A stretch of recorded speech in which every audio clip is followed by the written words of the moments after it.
Right करेंगे तो हम कर्व स्कोर करेंगे। सही है, ये बहुत ज़्यादा इंपॉर्टेंट है, इसको याद रखिए। कर्व स्कोर जो है हम क्लिनिकल फीचर्स के वाइज जो है पेशेंट की स्कोरिंग करते हैं और स्कोर जितना आता है उसके अकॉर्डिंग हम पेशेंट को ट्रीटमेंट प्रोवाइड करते हैं। ठीक है, लेट सपोज हमारे पास पेशेंट आया, वो उसमें ये फीचर्स है, कन्फ्यूजन है। ठीक है, हमने कहा कि डिलेरम हो सकता है समटाइम्स, इसका 1 पॉइंट हो गया। ठीक है, हर जो वो है क्लिनिकल फीचर उसका एक पॉइंट है। ठीक है, रेस्पिरेटरी रेट जो है वो ग्रेटर देन 30 पर मिनट है। ठीक है, अगर 30 पर मिनट हुआ तो ठीक है, अगर उससे ज़्यादा हुआ तो फिर ये भी सिम्टम में आ गया, इसका एक स्कोर है। यूरिया अगर ग्रेटर देन 7 मिलीमोल पर लीटर है तो इसका भी 1 पॉइंट हो गया। सही है, बीपी अगर 90/60 से ड्रॉप का है तो इसका भी 1 पॉइंट हो गया। ठीक है, एज अगर 65 और अबव है तो इसका भी 1 पॉइंट हो गया। अच्छा, अब जितने हमारे पास फीचर्स होंगे उसके सारे इस हर एक फीचर का 1 पॉइंट होगा और सब पॉइंट्स को हम कलेक्टिवली कंबाइन करेंगे और उसको देखेंगे, उसके अकॉर्डिंग हम ट्रीटमेंट प्रोवाइड करेंगे। ठीक है, अब अगर 0 to 1 स्कोर है, ठीक है, मतलब सिर्फ उसमें है एज उसकी ज़्यादा है, ठीक है, तो फिर हम उसकी होम मैनेजमेंट करेंगे। ठीक है, होम मैनेजमेंट। अब अगर 2 स्कोर है तो फिर हम उसको हॉस्पिटलाइज करेंगे, मतलब उसकी एज भी ज़्यादा है और उसका बीपी भी ड्रॉप है तो इसको हम हॉस्पिटलाइज करेंगे, इंट्रावीनस और ओरल एंटीबायोटिक्स पे डालेंगे। सही है, 2 स्कोर के लिए मैनेजमेंट है। अब अगर उसमें उसकी एज भी ज़्यादा है, बीपी भी ड्रॉप है, रेस्पिरेटरी रेट, यूरिया कन्फ्यूजन ये वगैरह भी ज़्यादा है, तो पॉइंट ज़्यादा हो गए 4, 5, 6। ठीक है, तो जब 2 से ज़्यादा होगा स्कोर तो फिर उसको हम जो है आईसीयू में शिफ्ट करेंगे। ठीक है, और फिर आईसीयू में उसको इंटेंसिव केयर प्रोवाइड करेंगे अकॉर्डिंग टू द कर्व स्कोर। तो इस तरह हम जो है स्कोरिंग सिस्टम से नमूनिया के पेशेंट को मैनेजमेंट प्रोवाइड करते हैं। ठीक है, अब इन्वेस्टिगेशंस की तरफ आते हैं। ठीक है, इन्वेस्टिगेशन जो है ये हमने लिखे बहुत सारे हैं, लेकिन कॉमनली ये सारे होते नहीं, 1, 2, 3 से जो है केस डायग्नोज हो जाता है, लेकिन पता होना चाहिए कि मतलब ये इन्वेस्टिगेट हम कर सकते हैं। अगर एक इन्वेस्टिगेशन से हमें डायग्नोसिस ना मिले तो फिर हम नेक्स्ट पे जाते हैं। सही है, तो CBC, SR और C रिएक्टिव प्रोटीन हम इन्फेक्शन के लिए करते हैं। ठीक है, ये इन्फेक्शियस डिजीज़ है ना, इन्फेक्शन, तो CBC, SR और C रिएक्टिव प्रोटीन से हम इन्फेक्शन का पता चल जाता है, उसमें जो है WBCs वगैरह ज़्यादा होंगे।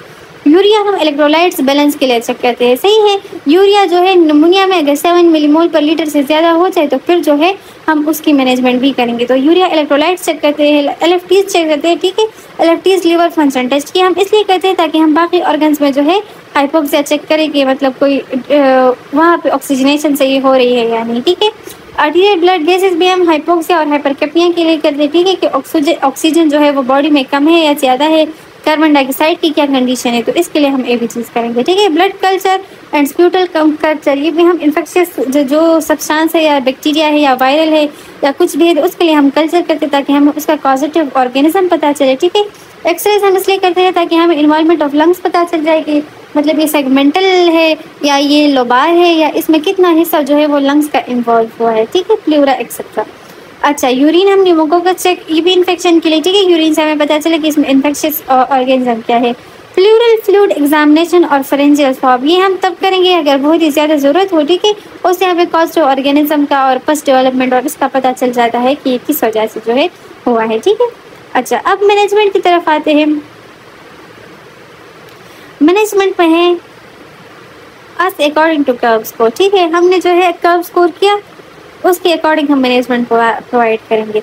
अच्छा, अब जो है ऑक्सीजन की सेचुरेशन हम कितना करेंगे, 92% जो है ऑक्सीजन सेचुरेशन हम करेक्ट करेंगे। ठीक है, और वो हम अगर मास्क प्रोवाइड करें या वेंटिलेटर पे या पेशेंट की कंडीशन को देखेंगे ना अकॉर्डिंग टू कर्व स्कोर। ठीक है, कंटिन्यूस पॉजिटिव इंडेक्स प्रेशर, ठीक है, इसके थ्रू भी जो है ऑक्सीजनेशन करेक्ट की जा सकती है। फ्लूइड थेरेपी हम तब प्रोवाइड करेंगे अगर पेशेंट जो है बहुत ज़्यादा सिम्टोमेटिक हो और उसके सिम्टम ज़्यादा हो तो फिर हम जो है उसको IV फ्लूइड्स देते हैं। ठीक है, एंटीबायोटिक्स हम देंगे ताकि इन्फेक्शन को कम करे। ठीक है, अच्छा, अगर प्लूरल पेन उसको हो रहा है तो एनाल्जेसिक पैरासीटामोल देंगे। ठीक है, लेकिन अगर पैरासीटामोल से भी ठीक ना हो तो फिर हम हायर और सेवियर पेन के लिए इंसेट्स पे जाएंगे।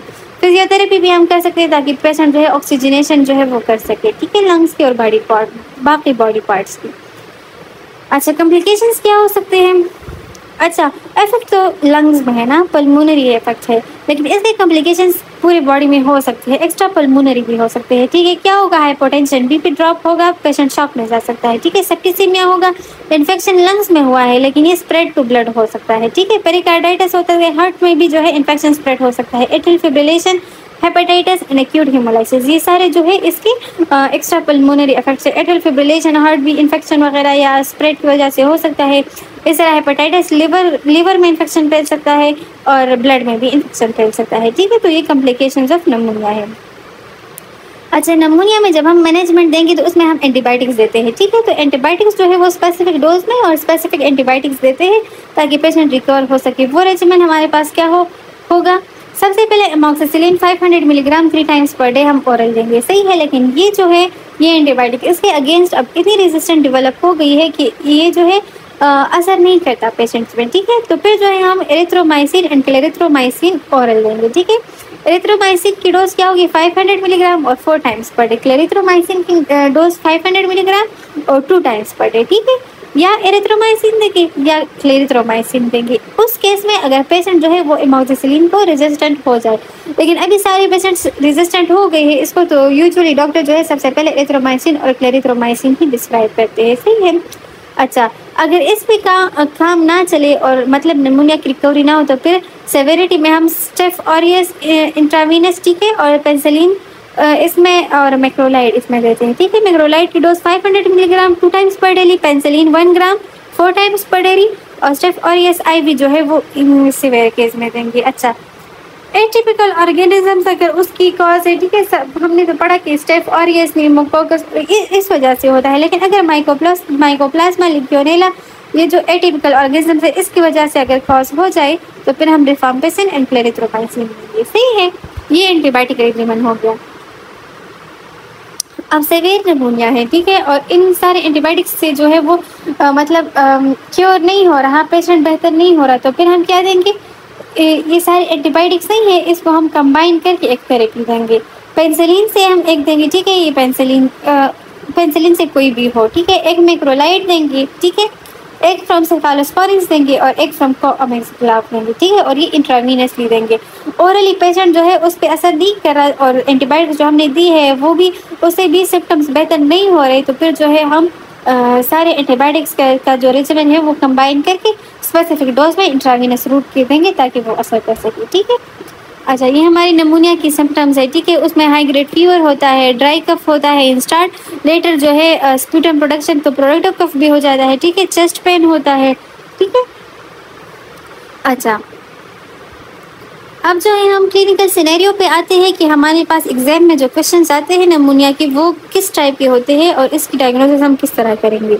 A 35 years old male is given 1 week history of high grade fever. ठीक है, right sided chest pain and hemoptysis. On examination, temperature 102, toxic looking pulse 110 per minute, regular chest examination reveals bronchial breathing round on right side. ठीक है, देखिए सबसे पहले हमने clinical features में पढ़ा कि उसमें क्या होगा? हाई ग्रेड फीवर होगा। ठीक है, चेस्ट पेन होगा। ठीक है, हेमोप्टिसिस ब्लड इन वो हो सकता है। देखिए निमोनिया में इन्फेक्शन फैला हुआ है। ठीक है, तो उस वजह से जो है हेमोप्टिसिस हो सकता है। हाई डिग्री फीवर होगा 102 डिग्री फ़ारेनहाइट। ठीक है, और क्या है? ब्रोंकियल ब्रीथिंग है। साइंस में हमने पढ़ा था ना कि ब्रोंकियल ब्रीथिंग होगी, हार्श ब्रीथिंग। तो ये सिम्टम्स जब कंपनी करे हाई ग्रेड फीवर को, चेस्ट पेन को और उसके साथ हेमोप्टिसिस है और ब्रोंकियल ब्रीथिंग है, तो ये हमारे पास निमोनिया हुआ। ठीक है, ब्रोंकियल ब्रीथिंग याद रखिए, हार्श टाइप ऑफ ब्रीथिंग जो है वो निमोनिया में होगा। अच्छा, a 35 years male give 1 week history at high grade fever, right side chest pain and hemoptysis examination, he is ill looking to temperature इतना है, chest examination will bronchial। ठीक है, वही सेम बात है। अच्छा, डेफिनेशन तो हमने पढ़ा कि it is the inflammation of lungs parenchyma caused by acute infection and is characterized by consolidation both clinically and radiologically। सही है, तो ये हमारे पास निमोनिया का केस जो है वो कवर हो गया है। फिर भी अगर कोई क्वेश्चन है, कोई कंफ्यूजन है तो you can ask me. Thank you.